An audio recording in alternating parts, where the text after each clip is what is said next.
Is there still an echo? Yes. All right, let's try the best of it. Just try to speak a little bit more slowly, and you'll be okay. Okay. All right. And at the time, we're going to go right to the new stuff. This is where we left off.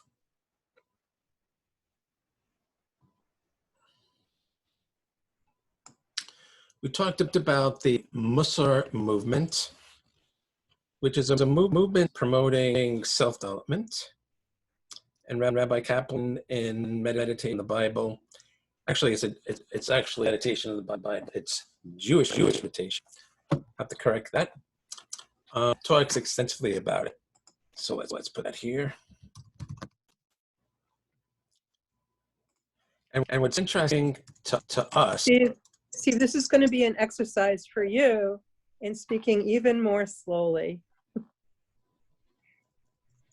You can do it. I know you can do it. Do you think maybe you have two types of microphones on at the same time, or are you getting feedback? No, there's been a technical problem. I don't understand it if it's a computer or Zoom, but the problem is that it has me as a participant, I think, and also host. I don't really understand it. I gotcha. So maybe as a participant, you could leave meeting. Participant, what? You could leave the meeting. Oh, that's an idea. Let's see. I'll put myself out.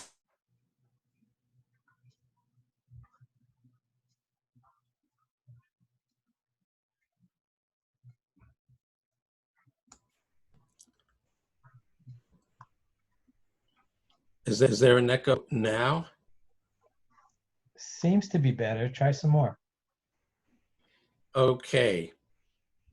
We're talking about self-perfection. And he mentions that he went into it at length in the chapter of Jewish meditation called Rearranging Your Life. And that's what we're going to do today. He mentioned the first part of the Musar program, this is from the book, was to make daily habit of reading a lesson from classical Musar work. The Ramchal had 2 classical ones. And after reading the lesson, there's a lot of feedback and the echo's still there.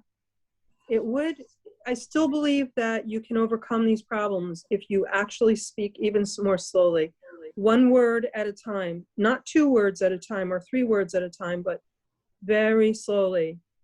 Think about, you remember when Lou Gehrig, I believe, made his speech, I think in the baseball stadium, and that huge echo, and so he spoke 1 word at a time in order to be understood. I really believe that you can overcome it that way. Or restart your computer, maybe.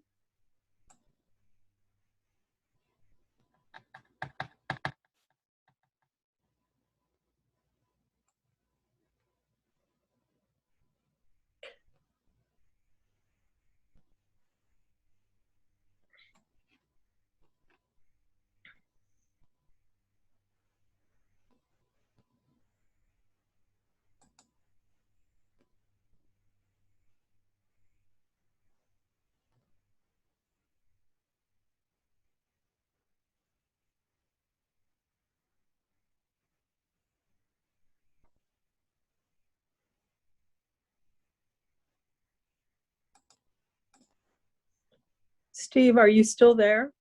yeah. Okay, I thought you were frozen.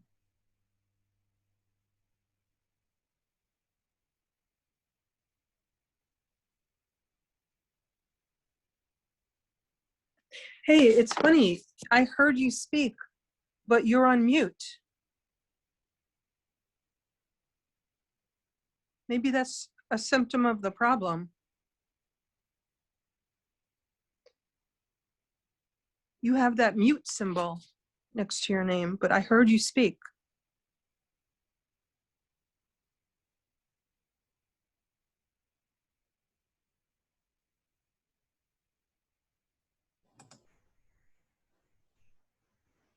Is it echoing now? Raise your hand if it's echoing. Belinda, is it echoing? Okay. Steve, speak some more. Say a sentence or two for me to really be able to tell. The first part of the Musar program Keep going. was take a daily habit of reading a lesson from a classical Musar work. Yes, and there's still an echo, but I think it's a little bit less, but there's still an echo. Okay, I'll try to go as slow as possible, but people will have to make the best of it. I don't have any other choice here. We're with you. We support you. Okay.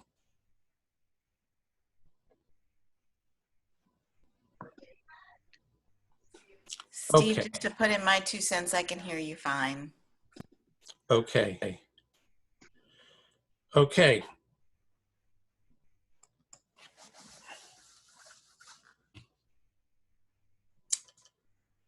The first part of the Musar program was to make a daily habit of reading a lesson from a classical Musar work. After reading the lesson, one was to spend a short period of time contemplating it and relating it to its own life. So right off the he's pointing out that meditation used in studying Musar, meditation in the form of contemplating what you're learning and relating it to your life.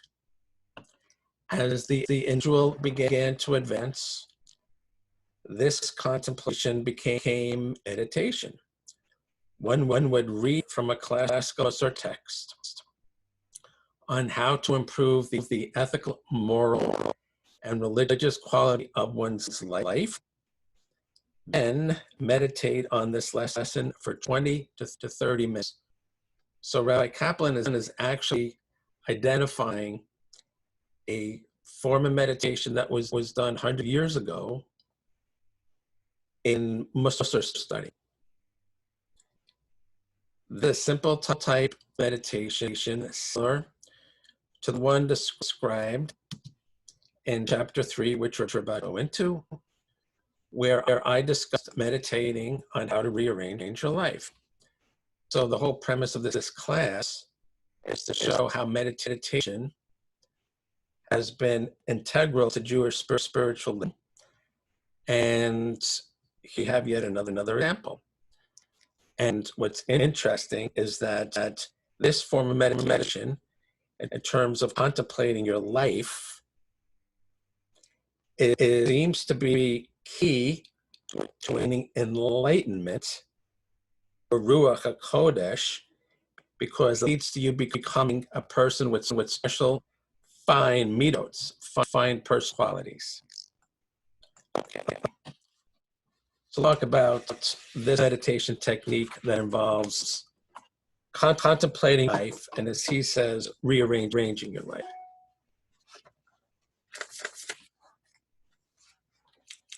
This is what he says.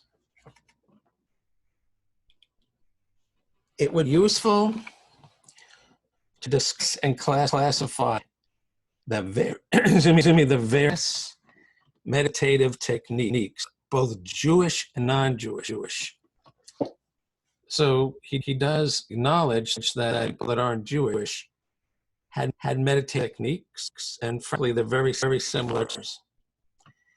The techniques of almost all meditative systems can be classified in similar ways. This does not imply any special relationship between Jewish and non-Jewish meditation.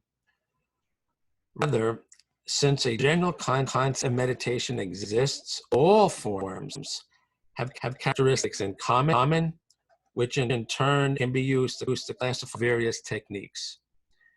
So he has mentioned this before. We're like Homo meditators.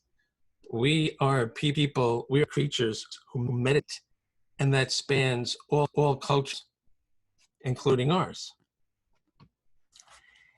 The situation is analogous to that of prayer.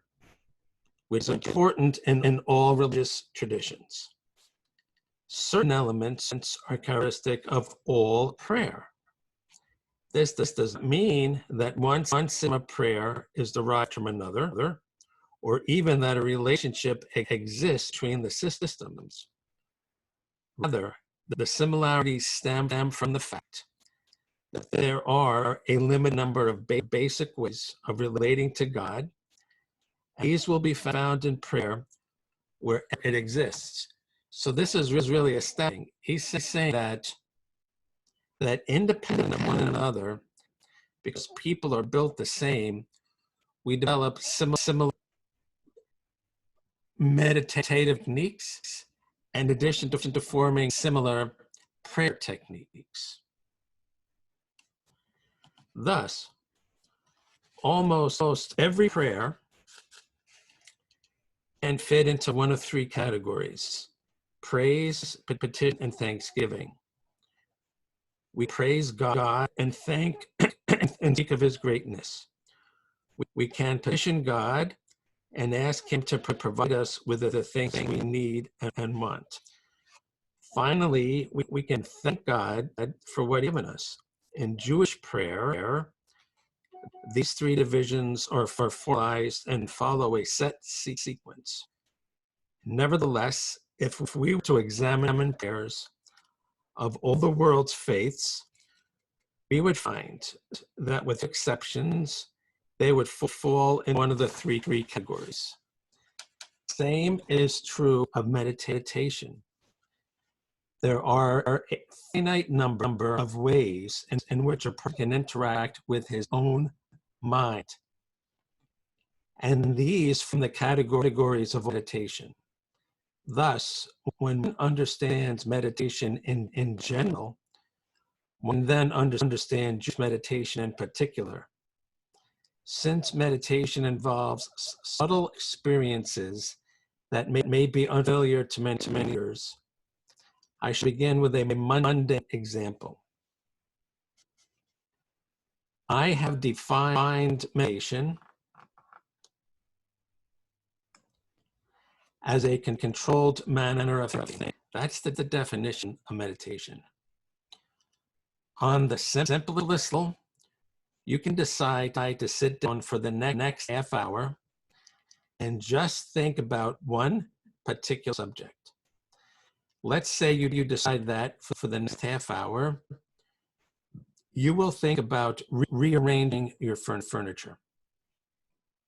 In your mind's eye, you might imagine how various arrangements would look and plan how to move the heavier pieces.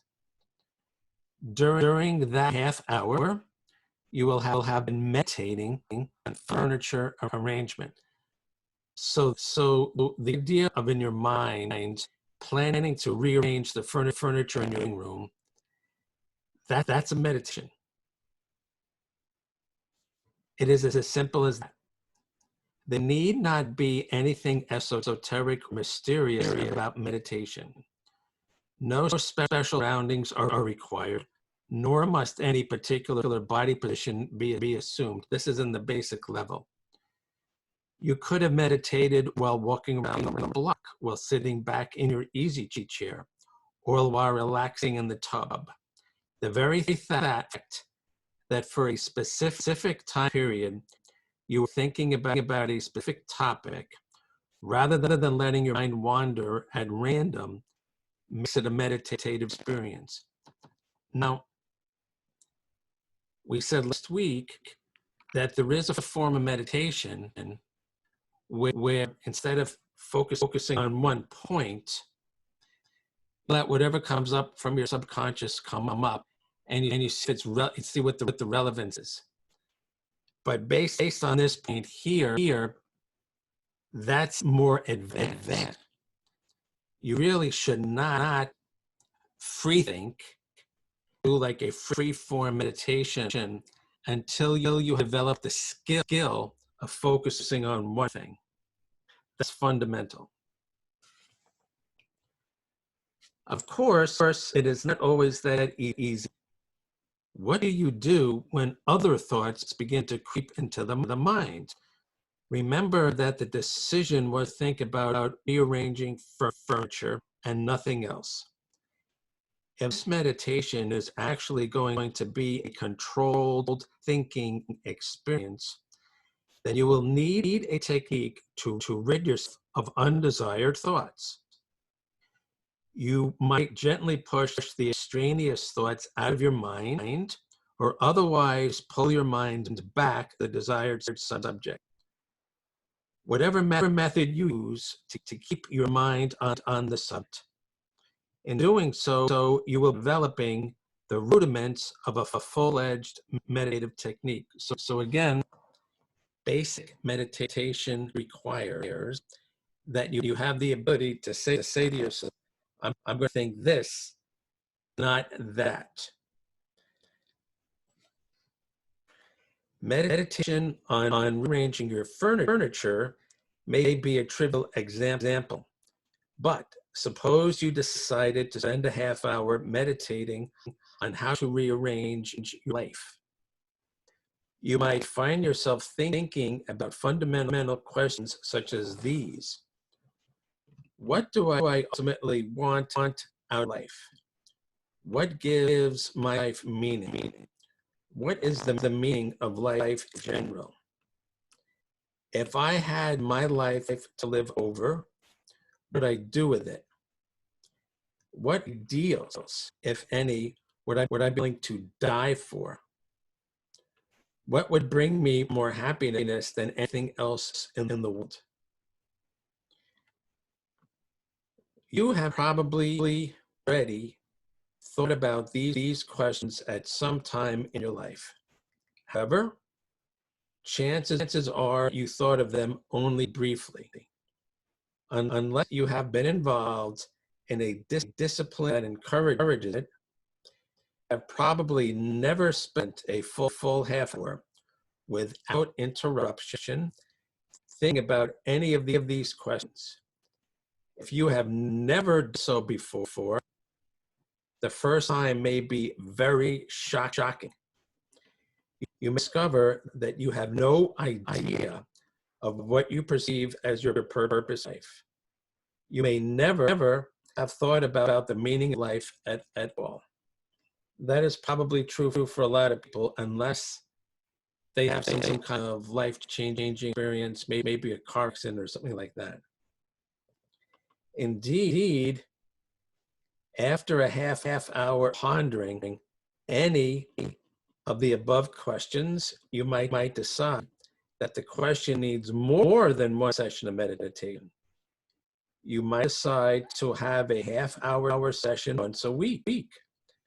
To make sure that you can continue, you may decide that at a certain time every week, you will spend half-hour meditating on the purpose of life, as well as your own personal goals. You will then be on your way to developing a discipline, a meditation.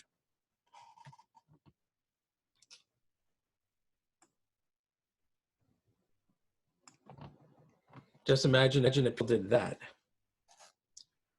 After several weeks of such meditation, you'll remember, probably begin to notice yourself growing in a number of areas.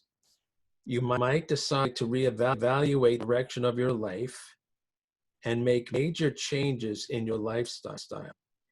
You might find yourself more secure in your dealings with others, more confident about how you are spending your time. You may also find that you are constantly gaining new insight into your own personality and motivations. So if you spend, for argument's sake, a half hour, 10 o'clock on Monday, thinking about the purpose of life and what's important to you, he's actually saying that process will make you grow personally. And that might lead you to make changes in your life. You have new insights which lead you to take different steps. So that's saying indirectly that we're built to grow, and we're built to to make decisions, but we base this to make the decisions. And the meditation, which involves contemplating large life questions, gives us the foundation for making those decisions. So you can see that the meditative process brings us in touch with stuff inside we normally don't pay attention to. At this point, you might feel that once a week is not enough. You may decide to increase the frequency of your meditation to 2 or 3 times a week, or even a day. You will then discover why many schools of meditation suggest or require that meditation be a daily exercise.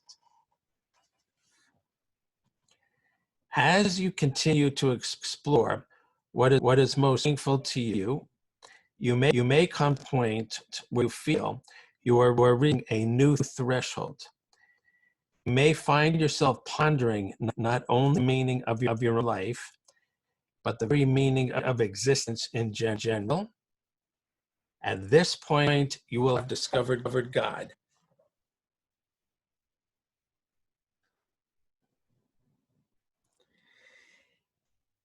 Before discussing this further, it is important to define God. We often think of God as being out there, far away from the world.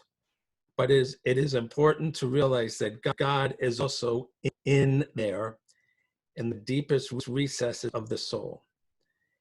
Here are 2 ways in which a person can then discover God.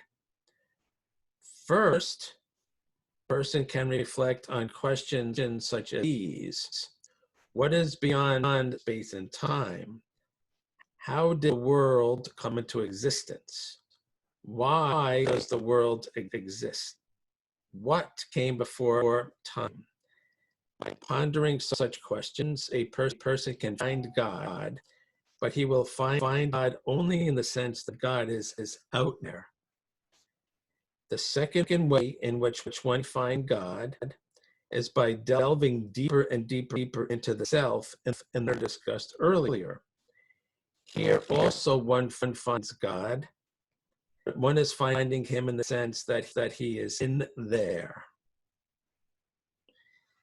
So he's making some astounding points, and by saying that if we decide to meditate on a regular basis and the form contemplating the larger questions about life and our life, we will discover God in Zen-like way, where he's both almost in 2 places at once, out there and here.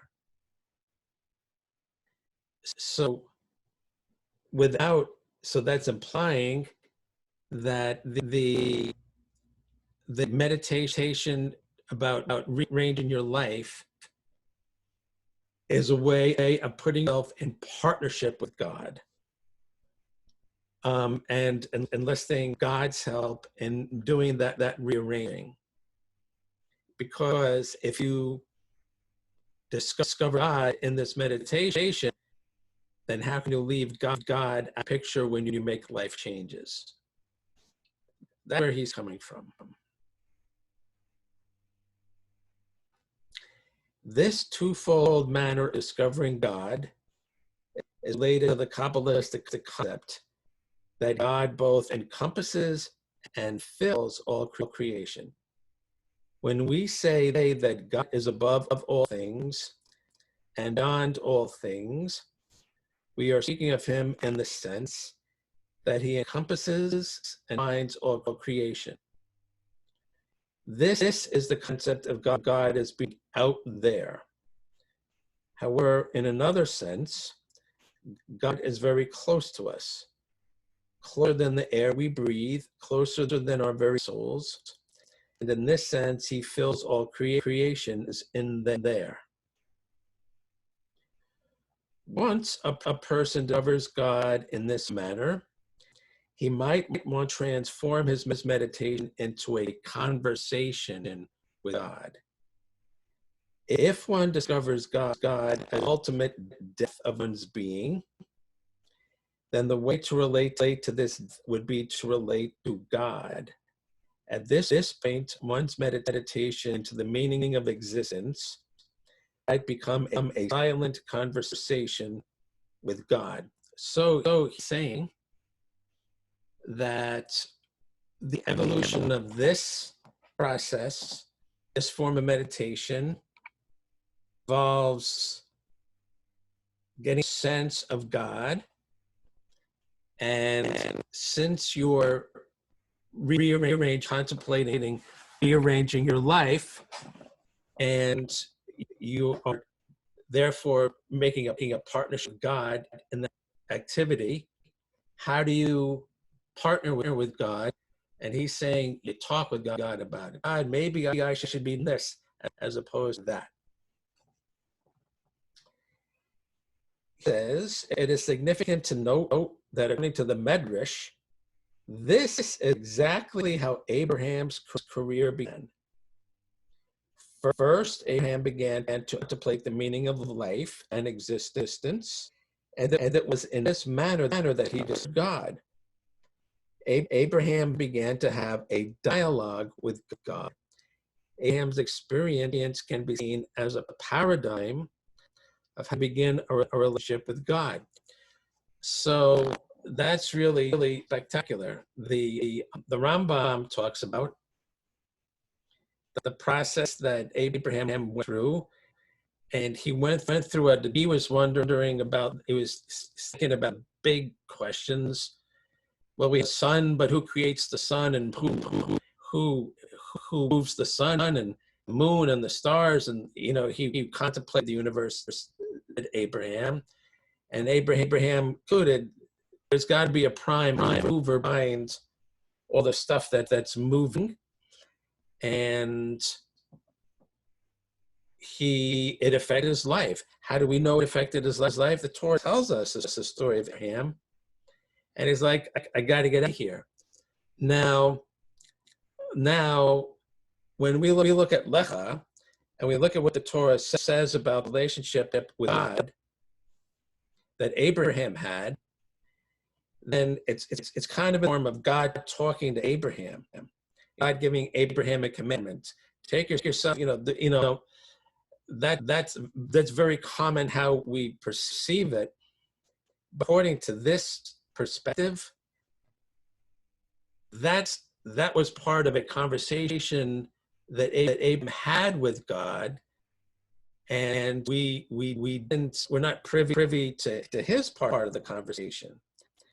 But according to Rabbi Kaplan's understanding of the Medrash, it was a waste. There was a dialogue somehow, and Abraham, being the enlightened being that he was, however he achieved it, when he talked God talked back to him and told him to get himself, move, keep going, go to God.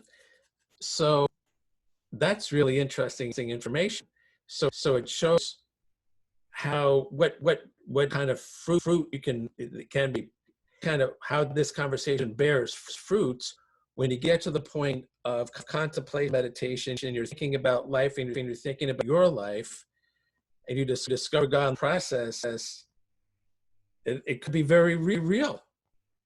It was for Abraham. And now getting back to the technique, the problem of extraneous thoughts may arise. One way to help alleviate this problem is to speak God out loud rather than just in the mind. One would then be speaking to orally.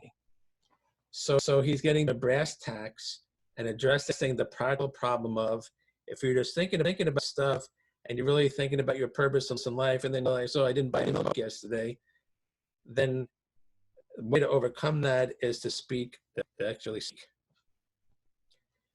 Using oral conversation as a meditative technique is an ancient Jewish practice documented in a number of important texts. In particular, it was a technique stressed by Rabbi Nachman of Breslov, as we'll see later. Okay. There are three important things that be said about the above type of meditation. It is a verbal type of meditation and involves words and in thought or speech rather than images. It is inner directed. The entire form of meditation comes from within the person and rather than being determined by an external stimulus. It is unstructured. When a person sits to meditate, he has no preconceived notion of what direction the meditation will take. Just to compare and contrast, you compare this against like the Amidah. That's a form of meditation, as we learned, but that's very structured, and you follow an external structure there that's all handed down to us. And you know exactly what's going to take place. You know the exact words that you're going to be saying. It's all prescribed. So, and this meditation that involves contemplating your life is the opposite. It's more for free. So that just goes to show the various types of meditation that we employ. Okay.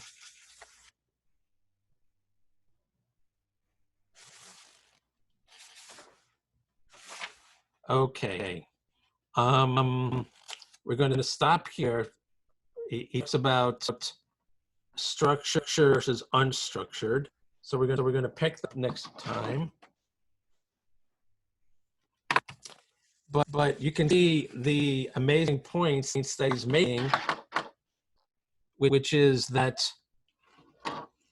if you remember, we're talking about becoming enlightened, or from a Jewish point of view, I think Ruach HaKodesh.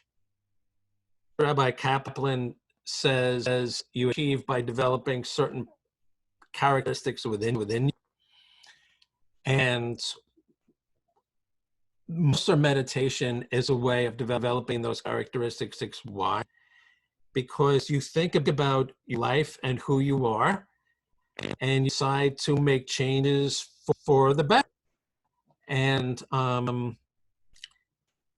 he didn't say as much, but implying this is that it has to be for the better, because if you have an understanding of God, as we have understanding of God, and you make God a partner in this, you are not going to change your life and then say, well, now I want to start sacrificing children. Those are not the changes you're going to make here.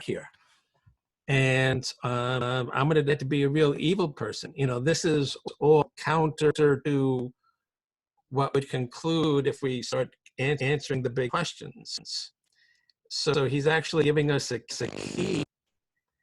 Essential key to becoming a better person is that you got God on your side in this endeavor, and everything that God means to you, you don't want to let him down. You know, if he's the senior partner here, then basically saying, all right, what do I have to do to operate in your world?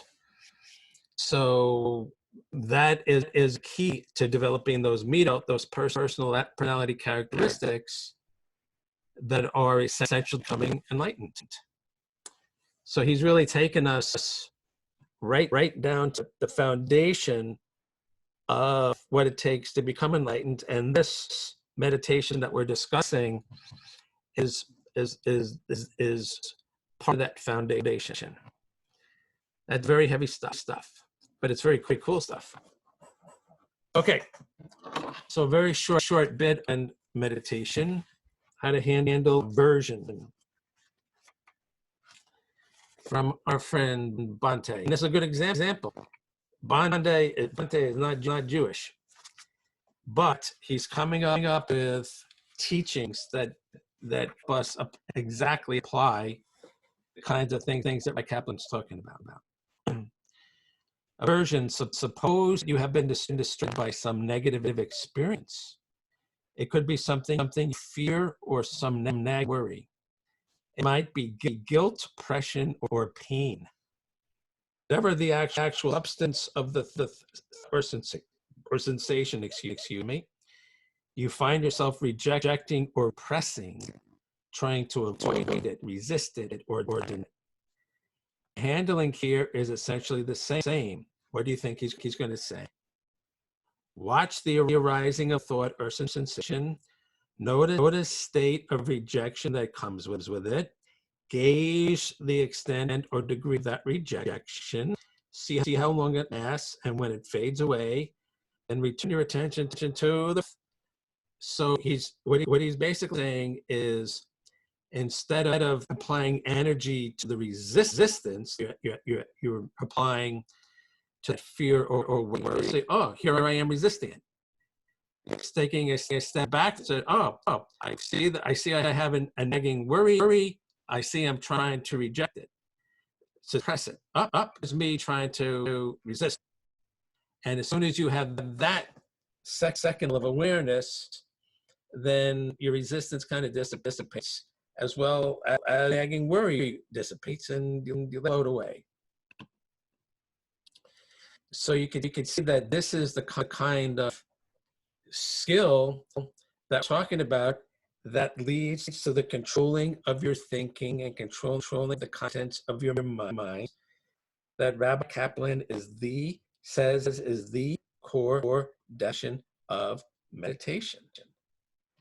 And you know for sure, then when the most enlightened people that we know, like all the Nevi'im and stuff, they achieved these states of consciousness. They weren't like preoccupied by I got to stop by the store and pick bread type of stuff. So they had a level of control. All right. Note, we're going to meditate. You haven't met Margaret, my recording engineer, Margaret. We're going to stop the recording.